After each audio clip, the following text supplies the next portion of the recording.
कि आपने social engineering की बात की, सियासी मुस्तकबिल का इस पर, तो जिस पार्टी के साथ आप गए हैं वंचित के साथ, वो पार्टी जिस पार्टी ने संभाजी नगर का फैसला लिया है उसके साथ जाना चाह रही है कि उनकी युति होने की संभावना है, तो क्या कहेंगे? जब देखेंगे अभी पहले ये चर्चा है घर में, चर्चाओं पर फैसले नहीं होते ना, मीटिंग हुई ना अभी, चर्चाओं पे फैसले नहीं होते, जब फैसला हो जाएगा इंशाल्लाह फिर उसके बाद फैसला तो उन दो फिर सवाल करो तुम उसको। अच्छा साहब, एक और सीधा सवाल ये है कि अभी जैसे कि आप कह रहे हैं कि वंचित बहुजन अघाड़ी के पास में एक ऐसी बता रहे हैं कि आप 19 में जो एक रिजल्ट आपके सामने आया, अब आगे आपको लगता है क्या, जैसे मैं इससे पहले आपसे सवाल कर चुका हूँ कि वोट जब उस वक्त ऐसा था कि मुस्लिम का एक बड़ा तबका जोड़ा था वंचित बहुजन अघाड़ी के साथ, और वंचित बहुजन अघाड़ी ने भी पूरी ईमानदारी से वोट किया था हिमायत, लेकिन अब क्या वैसा एक माहौल फिर से वैसा बनेगा, मुस्लिम इतिहास करेंगे वैसा एक माहौल बना पाएंगे फिर से वैसी फिर वक्त लग जाएगा सब आपको, तो लगेगा ना, फिर क्या है, एक दिन में पूरी जादू पूरी है, फिर ये 5 साल फिर आपके हाथ से निकल जाएंगे। 5 साल नहीं निकलेंगे इंशाल्लाह, यही फैसला होगा। प्लानिंग क्या आपके पास? आने वाली जो चुनाव है महानगर पालिका भी हो सकते हैं, आने वाले इसमें असेंबली भी हो सकती है, इसके लिए प्लानिंग क्या है? वंचित यही तो कहने के लिए मुसलमानों के बीच में हम निकले कि तुम्हारा अपनी क़यादत को यकीनी बनाना चाहते हो, तो तुम्हारे को जो है जो प्रकाश साहब ने जो सलीम दी है उसके बगैर कोई चारा नहीं बनेगा।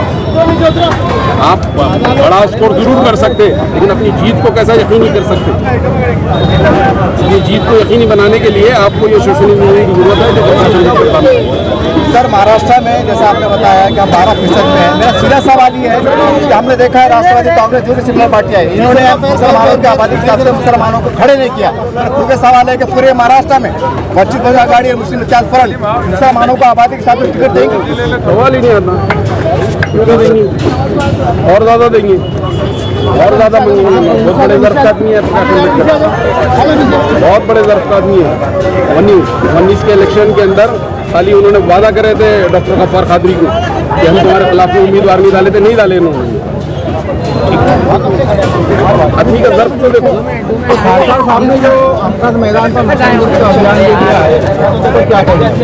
उससे क्या यार, ये टॉपिक है अभी वो गया ना, खत्म हो गया ना, उसको क्या करेंगे, वो दैनी है यार सीधी चल रही है आपका, जिस तरह से आप मूवमेंट से काम कर रहे हैं आप दोनों मिलकर, मुसलमानों को तकसीम हुई इस तरह की चर्चा है, इसके ऊपर क्या है? एक चर्चा है 2012 से पहले भी एक तकसीम यही सियासी अंधेरे के अंदर यही जावेद कुरैशी साहब ने एक शम्मा जलाई थी, वो शम्मा रोशन हुई। औरंगाबाद के मुसलमानों ने जावेद कुरैशी साहब की क़यादत पे हमेशा यकीन दिखाया है, और इस शम्मा ने कामयाबी की सीढ़ियों और कामयाबी के दरवाजे तक पहुंचाने का काम किया, लेकिन कुछ जाहिलों ने उस शम्मा को ही बुझाने का काम कर दिया, और आने वाले मुस्तकबिल के अंधेरे से खौफज़दा होकर डर कर हमने एक नई शम्मा जलाने के लिए इस इत्तेहाद को बनाया है। ये दो लोगों की नहीं, ये दो संगठनों की नहीं, ये दो कौमों का इत्तेहाद है, और दो कौमों को मिलाने वाला, दूसरे कौमों के साथ दोस्ती करने वाला, ये दुनिया में भी इसका फायदा है और इंशाल्लाह आखिरत में भी है। सर, मुस्तकबिल में क्या ऐसा मुमकिन है कि असद साहब और अकबर साहब मिले, ऐसा कुछ लगता है? वही सवाल बार बार क्यों लाते हो? क्यों मिले मुझे बताइए कि बैरिस्टर असदुद्दीन अवैसी साहब काबिल शख्सियत होने के बावजूद पश्चिम बंगाल में, बिहार में, उत्तर प्रदेश में, गुजरात में, दिल्ली में क्या कर रहे हैं? कौन देख रही है? मुस्तकबिल मुसलमान देख रहे हैं। मुसलमानों को आपके लड़कर बटने से नहीं, लड़कर जीतने से आपको क़यादत मिली है। नांदेड़ की 11 सीटें आपने चुना के लाई, बाद में 0 हो गई। 14 में 2 MLA चुना के लाए, 0 हो गए। वो 2 जगह तो गई हमारी। औरंगाबाद का MLA कहाँ गया? वो हवा थी, और तब खाली मुसलमान नहीं दिगर तबकों ने साथ दिया था। लोकसभा के अंदर खाली मुसलमान नहीं, मुसलमानों के साथ दिगर तबके साथ दिए। यही तो हम कह रहे हैं कि जब तक अवैसी साहब दिगर तबकों को साथ लेने की बात नहीं करेंगे, वो जीतने की नहीं, हराने और वोट काटने की राजनीति है, और इत्तेहाद होना चाहिए। और वो इत्तेहाद की लौ मुस्लिम इत्तेहाद फ्रंट और वंचित बहुजन अघाड़ी ने औरंगाबाद में जला दी। यानी कि आप ये कहना चाहते हैं? सारे सवाल आपके साथ अलग से इंटरव्यू करेंगे, दूसरे के साथियों को बोला। फारूक साहब शिवसेना के साथ युति करने के लिए बाला साहब अम्बेडकर और उद्धव ठाकरे की चर्चा हुई, तो यह चर्चा कहाँ तक आई है, संभव है युति? देखिए, अपने मफाद को लेकर सेक्युलर कहने वाली 70 साल वोट लेने वाली कांग्रेस राष्ट्रवादी सत्ता के मफाद में गई थी। हमारी शर्तों के ऊपर, हमारे उसूलों के ऊपर, और हमारी शर्त और उसूल पहले नंबर पे है बीजेपी को हराना, बीजेपी की शिकस्त तो पहले है। दूसरा है हमारी नुमाइंदगी बढ़ाना, जो पिछड़े तबकात है, जो अक़लियती तबकात है, जो छोटे ओबीसी समाज है, इनकी नुमाइंदगी बढ़ाना। ये जो अज़ाइम लेके वंचित बहुजन आघाड़ी चल रही है, इन अज़ाइम और इन उसूलों के ऊपर अगर बीजेपी के अलावा कोई पार्टी आएगी तो इंशाल्लाह इसके ऊपर गौर किया जाएगा। आपने भी कहा कि जावेद कुरैशी साहब को जब इलेक्शन चालू था उस वक्त घर से ले जाया गया और ये कहा गया था कि अब कभी साथ में छूटे, तो आपको ऐसा लगता है कि जावेद कुरैशी को उस वक्त यूज़ किया गया है? उसके बाद में जब इलेक्शन की बारी आई विधानसभा की, उस वक्त ये देखा गया कि जावेद कुरैशी साहब को ईमान से खुद ही बाहर हुए। ये सारा मंजर तो जनता के सामने है। देखिए, मैं बहुत लंबी तफसीली मुझे जवाब देने की ज़रूरत नहीं है।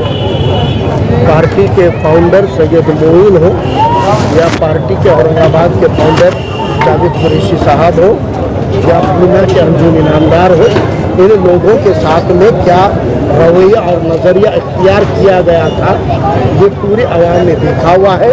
इसीलिए अगर ये मिसाल काफ़ी नहीं है तो फिर हमको बड़ी संजीदगी के साथ में एक स्टडी सेंटर खोल के एक एक किरदार को, एक एक पार्टी के समाजी किरदार को समझने के लिए ट्यूशन क्लास भी लगाने पड़ेंगे, और उसकी भी हमारी तैयारी है। यही ट्यूशन लेने के लिए आए आपके बस्ती में आज, और यही ट्यूशन और यही लेक्चर यहाँ पे कई माहिरीन ने यहाँ पे दिए हैं। हमको एक तरफ और फिक्र है, हम आपको कहते हैं इस इतिहाद को, जिस इतिहाद ने एंट्री दिया, अगर इस इतिहाद को हम जिंदा करेंगे तो मैं आपको लिख के देता हूँ, आने वाले मुस्तक़बिल के अंदर कम से कम 2 दर्जन मुसलमान असेंबली के अंदर होंगे, दिगर वंचित तबका तो होंगे, और इंशाल्लाह 2 दर्जन यानी 11 का रिकॉर्ड है ना, 11 मुसलमान चुन के आए पहली बार और आखिरी बार, उसके बाद 11 और 11 से ज़्यादा आए नहीं है।